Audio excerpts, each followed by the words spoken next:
देखिए एक और रहस्य की बात मैं बताऊं, रहस्य की बात सुनना है। हाँ देखो, रहस्य माने कान खड़ा हो जाता है।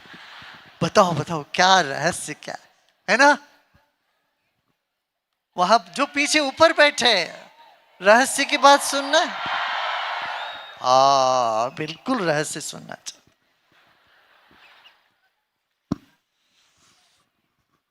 मगर भीड़ में कैसे रहस्य बताए, फिर वो रहस्य रहस्य नहीं रह जाता है। इसका जवाब आपको पता है क्या बोलना चाहिए? गुरुजी कहाँ भीड़ है, कहाँ दो दो कहाँ है, हम सब एक है।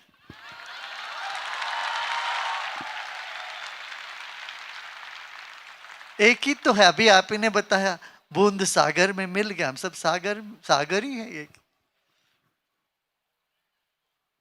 क्या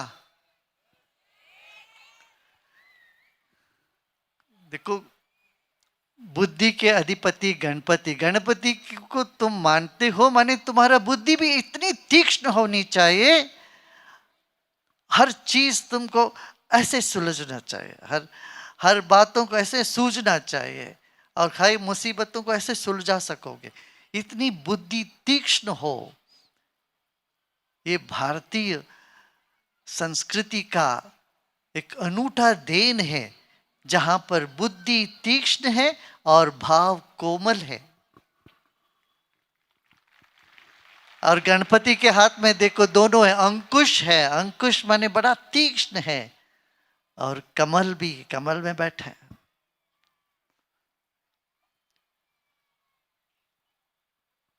तो हम क्या कह रहे थे? रहस्य।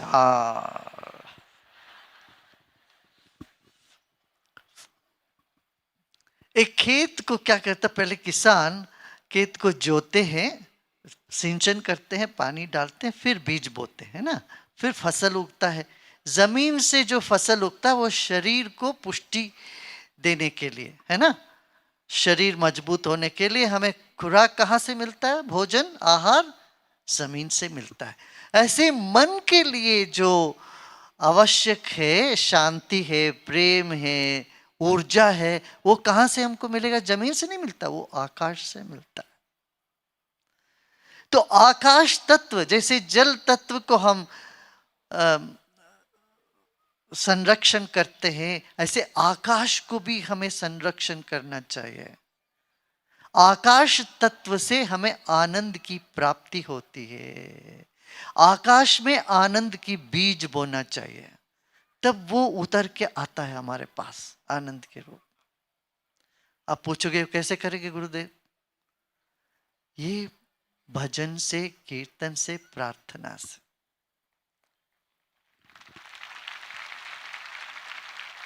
आज दुनिया मानसिक रोग से जूझ रही है, क्यों? उनको ये बात पता नहीं है कि उनकी आकाश जो है सूखा पड़ा है। आप देखेंगे जहां पर कीर्तन होता है या मंत्रों का उच्चारण होता है, उस जगह जाके थोड़ी देर बैठो, मन में कुछ फर्क पड़ता है कि नहीं, ऊर्जा जागती है कि नहीं? कितने लोगों को ऐसा अनुभव हुआ, हाथ उठाइए। देखिए ये रहस्य है। तो क्या हम आकाश को पहले साफ करें? कैसे? आकाश में हमारी सारी भावनाएं वहां पड़ी हुई है। कैसी भावना?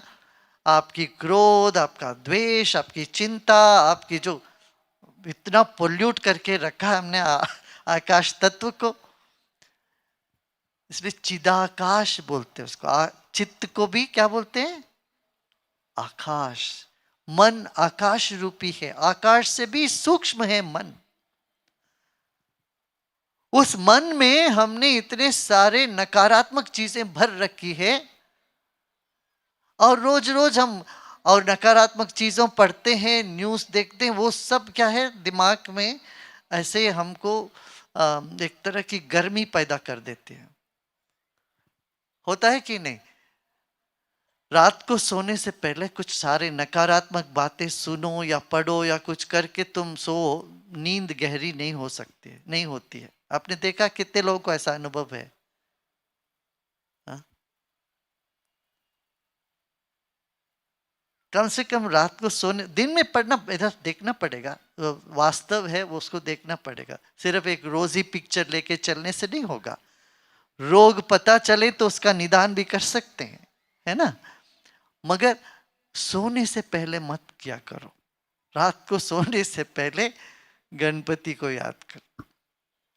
क्या, कोई भजन लगा दो, कीर्तन करो, या कुछ हंसी मजाक वाली कोई चीज सुन के सो जाओ, हंसते हंसते सो जाओ। तब तुम्हारी चेतना शुद्ध रहेगी, तो शुद्ध चेतना में गहरी नींद भी बैठेगी। अब नींद अच्छा हो जाए तो शरीर भी ठीक होएगा। फिर दूसरे दिन थोड़ी देर बैठ के ध्यान करोगे, तो ध्यान से क्या होता है, आकाश तत्व में हलचल जाता है। हलचल समाप्त होता है, मगर वहां हम उसको शुद्ध करते हैं, हल चलाते हैं। फिर मंत्र उच्चारण करते हैं तो वहां बीज बोया जाता है। फिर समय पर, अपने समय पर हमें उसका फल प्राप्त होता है। ये रहस्य। अच्छा, आपको किसी भगवान पर विश्वास नहीं तो कोई हर्ज नहीं, कोई नहीं, छोड़ो, कोई बात नहीं। जब आएगा विश्वास आएगा। कम से कम आकाश में तो विश्वास है। आकाश तत्व में अपने अच्छे भावनाओं को आकाश में बो दो। देखो, जब प्रार्थना करते हैं ऐसे करते ना, दोनों हाथ ऐसे करके करते कि नहीं? कई धर्मों, सभी धर्मों में ऐसे करते हैं, हाथ ऐसे जोड़ के करते हैं, आकाश ऐसे प्रार्थना करते हैं। हाथ ऐसे जोड़ो, ऐसे करो हाथ, इसको आवाहन मुद्रा कहते हैं आप लोग। वैदिक संप्रदाय में ऐसे करेंगे तो आवाहन मुद्रा, आवाहन करते हैं। तो आकाश में अच्छे विचारों को बो दीजिए सोने से पहले। उठते ही, सुबह उठते ही ये विचार करें, आज हमारे दिमाग में अच्छे विचार आए। यही गायत्री मंत्र का रहस्य है। धियो यो नः प्रचोदयात्। हे विश्वात्मा, हे जगत जननी, तो सब जगह व्याप्त है, मेरे दिमाग में अच्छे विचारों को डालो। आज हमको अच्छे विचारों से प्रेरित करो। यही प्रार्थना करते हम सबको। ये सामूहिक प्रार्थना है। गायत्री मंत्र सामूहिक प्रार्थना है। हम सबको धियो यो नः प्रचोदयात्, हम सबके दिमाग में प्रचोदन करें। जैसे चाशनी में रसगुल्ला होता है, ऐसे हमारा दिमाग दिव्यता में डूबे रहे। यही भक्ति का रहस्य, यही ज्ञान का उद्देश्य और कर्म का यही प्रारंभ और अंत भी। और भक्ति योग, कर्म योग, ज्ञान योग, ये 3 योग सुना है ना। ये तीनों को जोड़ने वाले एक योग है, वो ध्यान योग है। ध्यान योग में भक्ति भी है, ज्ञान ध्यान में पहुंचा देता है तुमको, और बिना ध्यान दिए कर्म योग संपन्न हो ही नहीं सकता। हाँ, आज दुनिया के सभी देशों ने इस बात को माना, मानसिक स्वास्थ्य के लिए ध्यान करना आवश्यक है।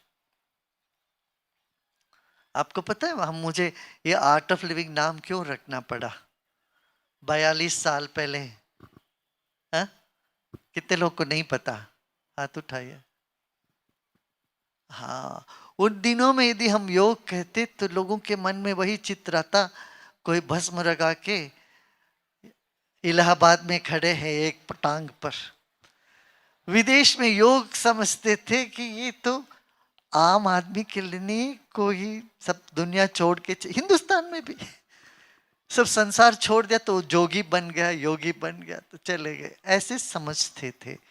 तब हमने सोचा कुछ तो करना पड़ेगा, ये इतना लाभकारी है, हर एक को जरूरत है इसकी। तब हमने कहा जीवन जीने की कला।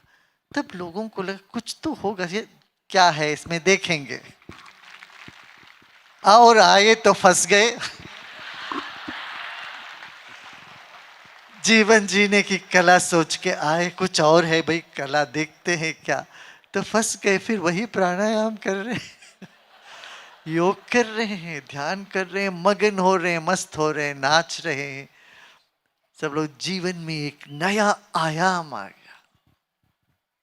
जो हमारे ऋषियों ने बात कही है ना, काव्य शास्त्र विनोदेन कालो गच्छति धीमता। बुद्धिमानों का समय विनोद में, मुस्कुराने में, काव्य में, शास्त्र में, ज्ञान में, गान में, ध्यान में व्यतीत होता है।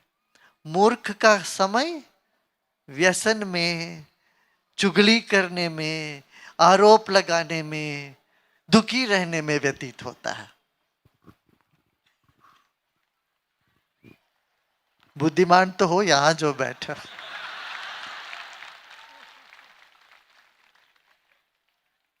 देखते देखते जीवन समाप्त होता हो जाता है। भाई देखो कितने साल ऐसे बीत गया, ऐसे बीता जा रहा है और मर ही जा रहे हो। सब तो मरना ही है सबको। या कोई भी है जो सोचता मरेगा नहीं कभी? इससे बड़ा बेवकूफी नहीं हो सकते। मगर हम देखते हैं लोग मर रहे हैं, बेचारा मर गया। अरे तू भी तो बेचारा, अभी थोड़े समय के बाद तुम्हें भी तो कहेंगे कोई, अरे बेचारा मर गया। मृत्यु निश्चित है और जीवन में चुनौतियां तो आती है। सब चुनौतियों को लेके, उनको सामना करते हुए मुस्कुराते मुस्कुराते आगे निकल जाओ। जीवन को जब तक इतना विशाल दृष्टिकोण से नहीं देखोगे, दुखी रहोगे कुछ ना कुछ बात लेके, या क्रोधित रहोगे। क्रोध पता है क्या है? आप क्रोधित कब रहते हो, होते हो? हा? जब कोई और गलत करता है तब ना। कोई गलत करता है तो क्रोध होता है कि नहीं आपको? अक्रोध होता है तो क्या होता है आपको? नुकसान किसको? हमें खुद को नुकसान होता है कि नहीं? जब आप क्रोधित होते, चैन से भोजन नहीं पचता, कुछ रुचि भोजन भासता नहीं है, नींद आती नहीं है, शरीर जकड़ जाता है, दिमाग जल जाता है, धुआं निकलती है, फिर बांस निकलती है। एक व्यक्ति क्रोधित होता है तो पूरे वातावरण में वो क्रोध का अग्नि, धुआं असह्य होता है कि नहीं? आदि हो जाते हैं तो फिर असह्य भी नहीं होता। हर बार हम क्रोधित होते हैं तो हम अपने आप को सजा दे रहे हैं। किसी और की गलती के लिए खुद को सजा देना, तुम क्रोध करना। आज किसी ने गलती करी, तुमने अपने आप को सजा दिया, क्रोध में आ गए। कल कोई और गलती करेगा, कल फिर तुम अपने आप को सजा दोगे। अरे भाई बेचारे, तुम अपने आप को क्यों इतना तंग करते हो? रोज रोज सजा क्यों देते हो भाई? जाके देखो, सब समाप्त होने वाले एक न एक दिन। और इतना विश्वास रखो, गणपति बप्पा है। आत्म चैतन्य हमारे साथ है तो हर चीज में हमें जीत ही जीत हो। हर चीज में हम आगे ही बढ़ेंगे। लग सकता है तात्कालिक थोड़ा डाउन भी लग सकता है, तात्कालिक रूप से तकलीफें हो सकती है, मगर अंततो गत्वा आनंद ही आनंद। इस पर विश्वास रखना चाहिए और ये सत्य है। ऐसे मन गढ़ंत बात नहीं है, ये सत्य है। देखो, तुम पीछे मोड़ के देखो, खुद के जीवन में ही देखो, कितनी बार तुमको अलग अलग क्लिष्ट परिस्थिति से, मुश्किल परिस्थितियों से गुजरना पड़ा। उन सब से तुम निखर के आए कि नहीं? उन सब में तुम्हारे भीतर कुछ और तेजी, कुछ और ऊर्जा जागी कि नहीं? अवश्य जागी। तुम मजबूत हुए हो, बलिष्ठ हुए हो। तो इतना भी हम याद रख ले तो जीवन का पथ अलग ही हो जाता है। हाँ?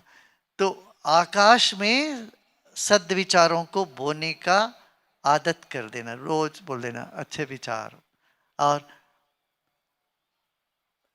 भजन हो, मंत्र का जाप हो, ये सब थोड़ी थोड़ी देर 10 मिनट 15 मिनट रोज किया करें, और इसका फल आप खुद ही पाओगे। और क्या?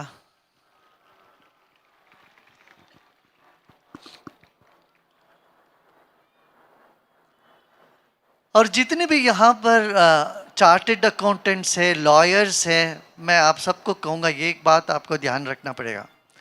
आपका लेफ्ट ब्रेन बहुत काम करता रहता है दिन भर। शाम को आधा घंटे के लिए संगीत सुना करें। जो बुद्धिजीवी, बहुत बुद्धि से काम करना पड़ता है, लिखा पढ़ी करनी पड़ती है, आपको ये आवश्यक है, आपका राइट ब्रेन भी थोड़ा एक्टिवेट करनी पड़ेगी आपको। राइट ब्रेन एक्टिविटी म्यूजिक से होता है, संगीत से होता है, और पूरा बैलेंसिंग के लिए ध्यान करना पड़ेगा। और थोड़ी थोड़ी देर ध्यान करेंगे तो आप पाओगे, इससे शरीर मजबूत होगा, रोग निरोधक शक्ति बढ़ती है शरीर में भाई। ध्यान और योग करने से 5 गुना हमारे भीतर का रोग निरोधक शक्ति बढ़ जाता है। एक कोरोना में जो लोग ध्यान करते थे, प्राणायाम करते थे, उनको इसका असर कम हुआ है।